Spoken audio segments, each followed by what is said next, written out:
بسم اللہ الرحمن الرحیم۔ السلام علیکم، آپ دیکھ رہے ہیں الف نیوز اور میں ہوں آپ کے ساتھ ماجد علی۔ شامل کرتے ہیں آج کی one line headlines. Rafah crossing کھل گئی، غزہ میں امدادی ٹرک داخل ہونا شروع۔ مصر کی رفح کراسنگ کھل چکی ہے، غزہ میں امدادی ٹرک داخل ہونا شروع ہو گئے۔ غیر ملکی میڈیا کی رپورٹ کے مطابق رفح کراسنگ سے غزہ آنے والے 20 ٹرکوں میں ادویات، طبی آلات اور خوراک شامل ہیں۔ دوسری جانب فلسطین کے لیے اقوام متحدہ کے ریلیف اینڈ ورکس ایجنسی کا کہنا ہے کہ غزہ میں 7 اکتوبر سے اب تک عملے کے 17 افراد جاں بحق ہو چکے ہیں۔ عملے کی اموات ظاہر ہونے والے اعداد و شمار سے زیادہ ہونے کا بھی خدشہ ہے۔ اقوام متحدہ کے سیکرٹری جنرل انطونیو گوتریس کا کہنا ہے کہ غزہ تک امدادی ٹرک پہنچانے کی کوششیں کر رہے ہیں۔ انڈیا لاکھوں افراد کے لیے زندگی مشکل بنا رہا ہے، کینیڈین وزیر اعظم جسٹن ٹروڈو۔ کینیڈا کے وزیر اعظم جسٹن ٹروڈو کا کہنا ہے کہ کینیڈا سفارتکاروں کے خلاف انڈین حکومت کا کریک ڈاؤن دونوں ممالک کے لاکھوں افراد کے لیے معمول کی زندگی کو مشکل بنا رہا ہے۔ برطانوی خبرساز ایجنسی روئٹرز کی رپورٹ کے مطابق جسٹن ٹروڈو کا یہ بیان کینیڈا کی جانب سے اپنے 41 سفارتکاروں کو انڈیا سے واپس بلانے کے بعد سامنے آیا۔ جو بائیڈن کی اسرائیل کی اندھی حمایت، فوجی امداد کے اعلانات۔ امریکی صدر جو بائیڈن کی جانب سے اسرائیل کی اندھی حمایت کا سلسلہ جاری ہے، جبکہ فوجی امداد کے اعلانات بھی کیے جا رہے ہیں۔ بین الاقوامی خبرساز ادارے کی رپورٹ کے مطابق متعدد امریکی اعلیٰ حکام کے استعفوں کے بعد امریکی تھنک ٹینک کی جانب سے بھی اس عمل کی مخالفت کی گئی ہے۔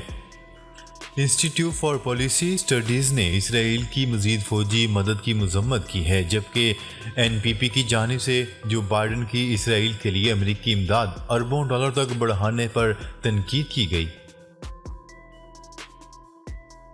غزہ میں اسرائیلی بربریت شہداء کی تعداد 4300 سے تجاوز کر گئی۔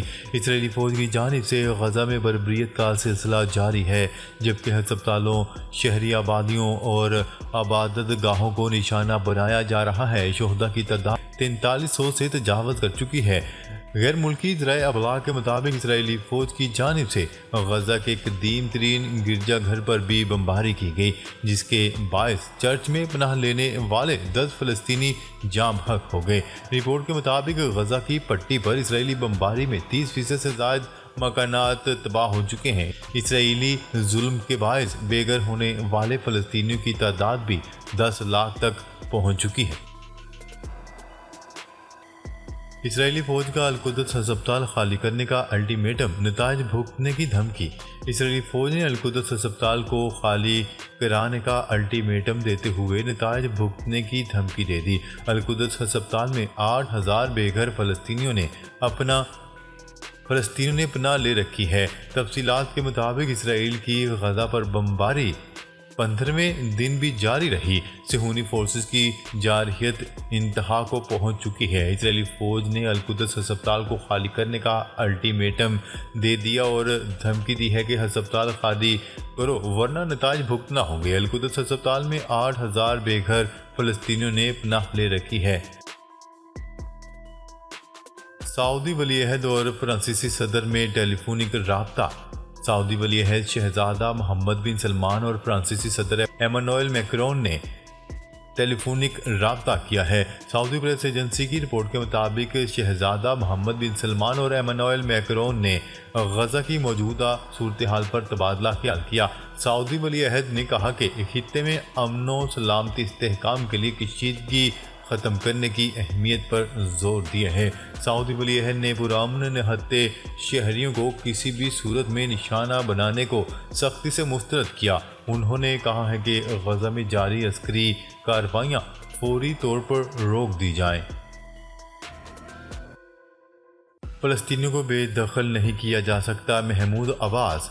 فلسطینی صدر محمود عباس کا کہنا ہے کہ فلسطینیوں کو ان کی سرزمین سے بے دخل نہیں کیا جا سکتا، اپنی سرزمین نہیں چھوڑیں گے۔ مصر کے دارالحکومت قاہرہ میں غزہ کے لیے امن کانفرنس کے دوران اپنے خطاب میں فلسطینی صدر محمود عباس کا کہنا تھا کہ فلسطینیوں کو ان کی سرزمین سے بے گھر یا بے دخل نہیں کیا جا سکتا، اپنی سرزمین نہیں چھوڑیں گے۔ اپنی سرزمین پر ہی رہیں گے۔ کانفرنس کے دوران اپنے خطاب میں اردن کے شاہ عبداللہ نے فلسطینیوں کی جبری نقل مکانی کو جنگی جرم قرار دیتے ہوئے کہا ہے کہ عرب دنیا جو پیغام سن رہی ہے وہ یہ ہے کہ فلسطینیوں کی زندگی اسرائیلیوں سے کم اہمیت رکھتی ہے۔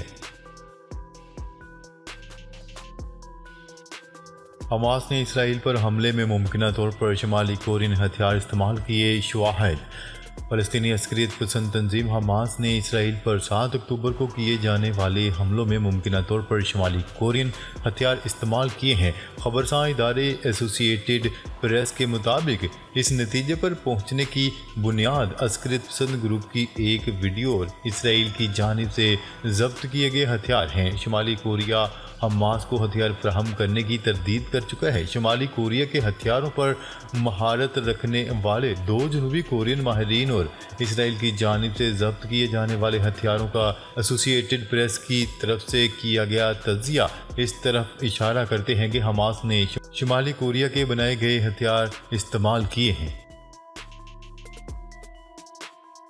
نواز شریف 4 سالہ خود ساختہ جلا وطنی کے بعد پاکستان پہنچ گئے۔ مسلم لیگ نون کے قائد نواز شریف 4 سال کی خود ساختہ جلا وطنی کے بعد پاکستان پہنچے۔ سینیٹر اسحاق ڈار اور دیگر لیگی رہنماؤں نے اسلام آباد ایئرپورٹ پر ان کا استقبال کیا۔ سابق وزیر اعظم نواز شریف دبئی سے غیر ملکی ایئر لائن کی خصوصی چارٹرڈ فلائٹ FZ4525 کے ذریعے پاکستان پہنچے۔ اس پرواز کو امید پاکستان کا نام دیا گیا تھا، جس میں 194 افراد کے بیٹھنے کی گنجائش تھی۔ واضح ہے کہ پاکستان مسلم لیگ نون کی جانب سے پارٹی کے عام کارکنوں اور رہنماؤں کو ایئرپورٹ کی جانب جانے سے پہلے ہی منع کر دیا گیا تھا، جس کے بعد نواز شریف لاہور پہنچے اور جلسہ سے خطاب کیا۔ فتح حاصل کرنے تک لڑائی جاری رکھیں گے، اسرائیلی وزیر اعظم نے خبردار کر دیا۔ اسرائیل کے وزیر اعظم نیتن یاہو نے اپنی فوج کی پرتشدد کارروائیاں جاری رکھنے کی دھمکی دے دی۔ اسرائیلی وزیر اعظم نیتن یاہو نے اپنے بیان میں کہا ہے کہ غزہ میں فتح حاصل ہونے تک لڑائی جاری رکھیں گے۔ جتنے اسرائیلی حماس نے یرغمال بنائے ہیں انہیں واپس لے کر آئیں گے۔ دوسری جانب اسرائیل کے وزیر دفاع نے کہا ہے کہ حماس کو شکست ہو جائے گی تو اسرائیل غزہ کی پٹی کے تحفظ یا کسی بھی دیگر چیز کا ذمہ دار نہیں رہے گا۔ فلسطین میں حالیہ تنازع سے قبل اسرائیل غزہ کو ایندھن اور دیگر ممالک سے غزہ بھیجی جانے والی امداد کی نگرانی کرتا تھا۔ میرے جوتے غریب بچوں کو صاف کر کے دیے جائیں، شہید فلسطینی بچی کی دلخراش وصیت سامنے آ گئی۔ اسرائیل کی جانب سے غزہ کے ہسپتال پر بمباری کے نتیجے میں شہید ہونے والی فلسطینی ننھی پری کی دلخراش وصیت سامنے آ گئی۔ شہید فلسطینی بچی نے سادہ کاغذ پر لکھا، میری پاکٹ منی سے 45 شیکل میری ماں کو دیے جائیں، 5 شیکل میرے بھائی اور 5 بہن کو دیے جائیں، جبکہ 5 شیکل دادی اور 5 پھوپھوں کو دیے جائیں۔ شہید حیا نے وصیت کی 5 شیکل خالہ اور 5 خالو کو دیے جائیں۔ شہید حیا نے مزید لکھا کہ میرے کھلونے میری بہن اور سہیلیوں کو دیے جائیں، میرے کپڑے پھوپھی ذات بہنوں کو دیے جائیں۔ شہید فلسطینی بچی نے وصیت میں کہا، میرے جوتے غریب بچوں کو ملیں، جوتوں کو صاف ضرور کیا جائے۔ اسرائیلی ظالم حکومت فلسطینیوں کو صفحۂ ہستی سے مٹانے کی کوشش کر رہی ہے۔ مہاتیر محمد ملائیشیا کے رہنما مہاتیر محمد نے غزہ کے ہسپتال پر بمباری سے متعلق امریکی صدر کا بیان مضحکہ خیز اور اسرائیلی حکومت کو قاتل قرار دے دیا۔ ایک بیان میں مہاتیر محمد کا کہنا تھا کہ اسرائیلی قاتل حکومت فلسطینیوں کو صفحۂ ہستی سے مٹانے کی کوششیں کر رہی ہے۔ ان کا کہنا تھا کہ اسرائیل کی حمایت میں جو بائیڈن کا بیانیہ نیتن یاہو اور پینٹاگون کے تاثرات پر مبنی ہے۔ مہاتیر محمد کا کہنا تھا کہ اسرائیل اور اس کی IDF دہشت گرد ہیں۔ امریکہ دہشت گردوں کی کھلم کھلا حمایت کرتا ہے تو امریکہ خود کیا ہوا؟ واضح رہے گا اب تک غزہ پر جاری اسرائیلی بمباری میں 1500 سے زائد بچوں سمیت شہید فلسطینیوں کی تعداد 4300 سے تجاوز کر چکی ہے۔ حماس نے انسانی بنیادوں پر 2 امریکی یرغمالی خواتین کو رہا کر دیا۔ حماس کے اسرائیل پر حملے کے دوران یرغمال بنائے گئے افراد میں سے 2 امریکی خواتین کو رہا کر دیا گیا۔ عرب میڈیا کی رپورٹ کے مطابق حماس کے عسکری ونگ کے ترجمان کا کہنا ہے کہ دونوں خواتین کو قطری حکومت کے ساتھ ایک معاہدے کے تحت انسانی بنیادوں پر رہا کیا گیا۔ حماس کے ترجمان نے بتایا ہے کہ قطر اور مصر کے ساتھ مل کر شہری یرغمالیوں کی رہائی کے لیے کام کر رہے ہیں۔ سعودی عرب چاہتا ہے عالمی قوانین پر عمل درآمد کیا جائے۔ محمد بن سلمان۔ غیر ملکی خبرساں ایجنسی کی رپورٹ کے مطابق سعودی ولی عہد نے فلسطینی صدر اور کینیڈین وزیر اعظم سے ٹیلی فون پر رابطہ کیا۔ شہزادہ محمد بن سلمان کا کہنا ہے کہ مسئلہ فلسطین حل کیے بغیر خطے میں امن ممکن نہیں اور غزہ میں جنگ بندی کر کے مسئلے کا منصفانہ حل نکالا جائے۔